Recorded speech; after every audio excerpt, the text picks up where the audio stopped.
Brianna Washington, and I'm the scenic designer for Pyramid Pals. I began my process of creating the scenery by deciding what angle I wanted the setting to be seen from.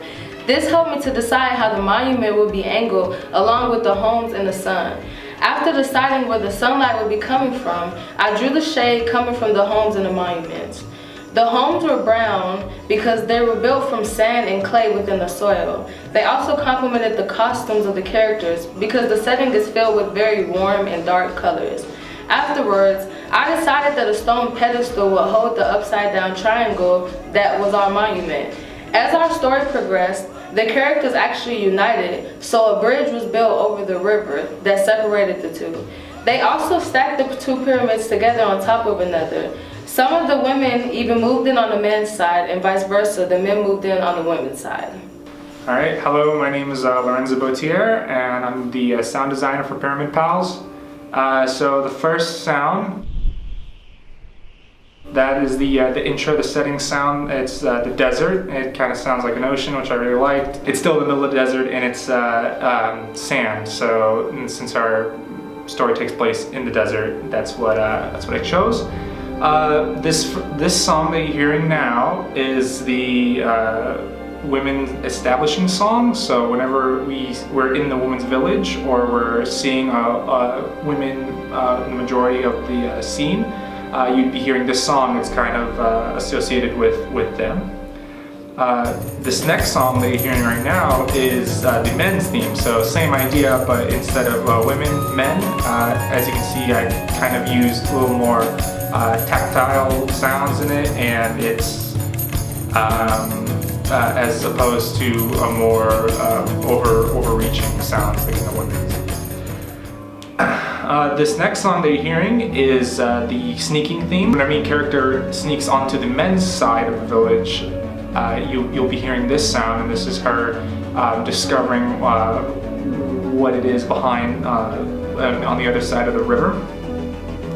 And then this next one is the Tribal War Council song. So this is when the main character is discovered and is going to be killed, and there seems like no hope, and it's most tense, the climax of the story. This song that you're hearing now is the Whirlwind Love. So this is when the man and the woman, they fall in love, they find out, oh, we are all on the same side. And then finally, this last song is the conclusion to the story. And the song's about reuniting and bringing balance back into the village. Hi, my name is Terry Cody, and I was in charge of costume design for the Pyramid Pal group. Now, our story is about a division between the men and the women, and our main protagonist is a woman. Now, I picture her as well as all of the residents that reside in our village wearing cloths made out of cotton. And I picture these cloths being brown, dirty, just they wear what they have, and they go throughout their day wearing the same thing. I chose brown because brown is a color that represents dependability, simplicity, and friendliness. And I feel that's everything that represents our protagonist's character. Now, our protagonist stumbles upon an old, abandoned, forbidden library where she finds books that were written by the elders that founded our village. Now, for the elders, I pictured them wearing long blue robes, and they would just be decked out in silver jewelry, just really elegant looking. Now, I chose blue because blue represents wisdom, it represents trust, it represents strength. Those are all the qualities that you would picture a leader having, or somebody who founded a place and led their people there. Once she discovers these books, she realizes that the men and women weren't always divided. So she makes a journey onto the men's side of the village to try and speak to the council and unite them. Now, when she makes her journey there, she runs into our other protagonist, which is a male character, and they instantly fall in love with each other. But all of the other men in the village aren't so welcoming of our female protagonist. And all of the men in the village actually come together to try and kill her. Even the council was on board with killing our protagonist.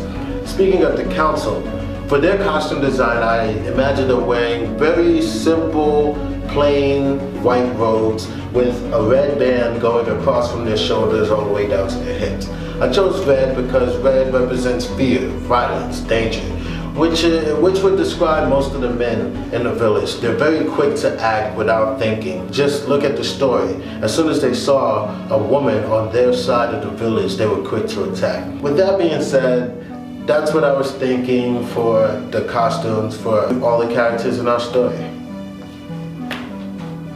My name is Joseph Vera, and I'm the lighting designer for the Pyramid Pals. And so our setting is placed in a desert village. It's to a very poor community. So there's a lot of warm sunlight during the day, lots of light to really brighten up all the tones and textures within the setting and the village, such as the housing for the villagers and all their clothing and their facial features. So a lot of like the features that kind of display like their wealth and their status in their community, dirty faces, tattered clothing, etc. And for like the night, there's again a lot of kind of moonlight because there's not a lot of surroundings in the desert. Lots of moonlight comes in, and so there's still a lot of illumination. You can really see a lot of the features of the village, even during the night, but there are a lot of shadows, and this is where like we really use those shadows to help create the connections within the characters. And so during one of the scenes, there's a scene where our main protagonist, the woman, her face is kind of hooded, and then there's shadow covering her eyes, so there's a disconnect there. And when she sneaks into the men's village, she's revealed, and then her eyes are illuminated, only to be met with the co-protagonist, which is the male counterpart in the men's side. And so that connection between them can be seen through like the lighting choices that we've made, especially during the night scenes.